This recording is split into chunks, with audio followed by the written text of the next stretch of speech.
గురించి ఆయన ఏం చెప్తారో ఒకసారి ఆయన మాటలోనే విందాం.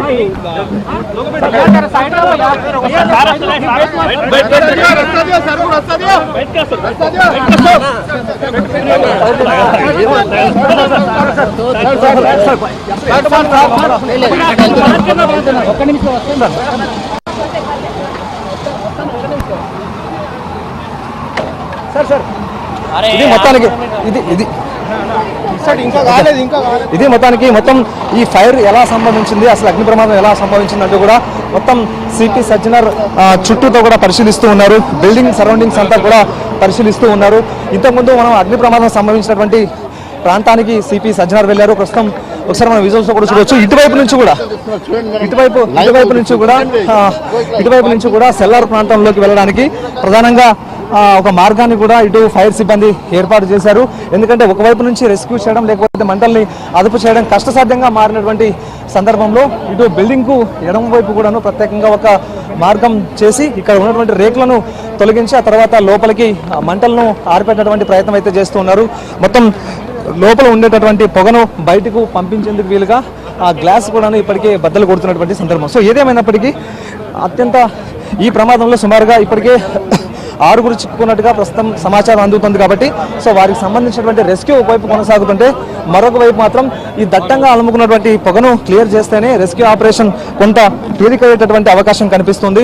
ఎందుకంటే వారిని గుర్తించడం కూడా చాలా సులభం అవుతుంది. అయితే కమ్ముకున్నటువంటి పొగ వల్ల ఇటు ఫైర్ సిబ్బంది కూడా లోపలికి వెళ్ళినటువంటి పరిస్థితులు నెలకొన్నాయి. ఒకవేళ పొరపాటున వెళ్తే మాత్రం ఈ పొగకి వారు కూడా ఇబ్బంది పడేటటువంటి అవకాశం ఉంది. కాబట్టి సో ఇలాంటి నేపథ్యంలో ఈ ఆక్సిజన్ మాస్కులు ధరించి లోపలికి వెళ్ళేటటువంటి ప్రయత్నం చేస్తూ ఉన్నారు. ఇక ఇదే కాకుండా ఈ రోబోట్ ఫైర్ ఇంజన్ ఉన్నాయి, చిన్న ఫైర్ ఇంజన్స్, వాటిని కూడా వినియోగిస్తూ ఉన్నారు. ఇందులో వాటిని కూడా లోపలికి పంపించి మనుషులు వెళ్ళినటువంటి సందర్భంలో, అంటే లోపల వరకు కూడా మంటలు ఎక్కడైతే వ్యాపించుంటాయో అక్కడ వరకు మనుషులు వెళ్ళినటువంటి సిచ్యువేషన్ ఉంటే మాత్రం ఆ ప్రాంతానికి ఈ రోబోట్లను పంపిస్తూ ఉన్నారు. అక్కడ ఆ వ్యాపించినటువంటి మంటలను అదుపు చేసేటటువంటి ప్రయత్నం చేస్తూ ఉన్నారు. మొత్తానికి ఇందులో అగ్నిమాపక సిబ్బంది వద్ద, అగ్నిమాపక శాఖ వద్ద ఉన్నటువంటి అన్ని అత్యాధునిక పరికరాలను సైతం వినియోగిస్తున్నారంటూ కూడా చెప్పుకోవచ్చు.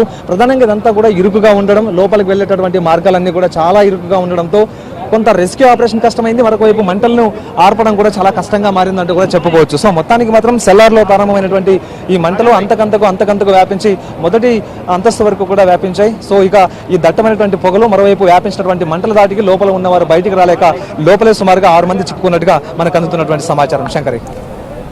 Right, thank you Shashi.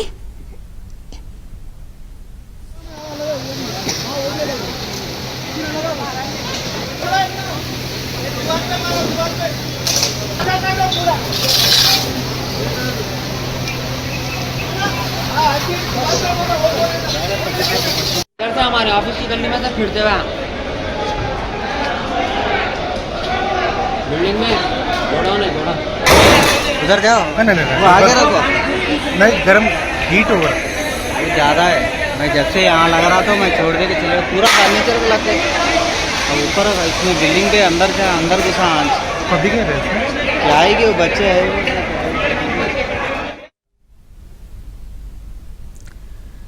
నాంపల్లిలోని furniture గోదాంలో అగ్ని ప్రమాదం జరిగింది. 4 అంతస్తుల భవనంలో గ్రౌండ్ ఫ్లోర్ నుంచి మంటలు వ్యాపించాయి. భవనంలో చిక్కుకున్న వారి కోసం ఫైర్ సిబ్బంది రెస్క్యూ కొనసాగుతోంది.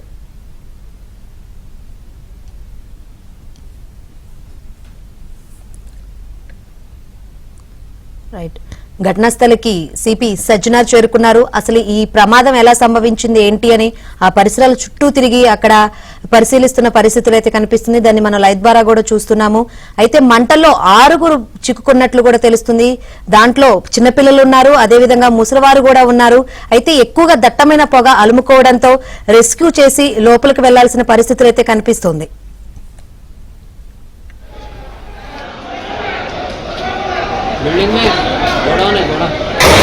उधर क्या नहीं वो आगे रखो नहीं, गर्म हीट होगा ज़्यादा है. मैं जब से यहाँ लग रहा था मैं छोड़ दे के चले पूरा फर्नीचर को लगते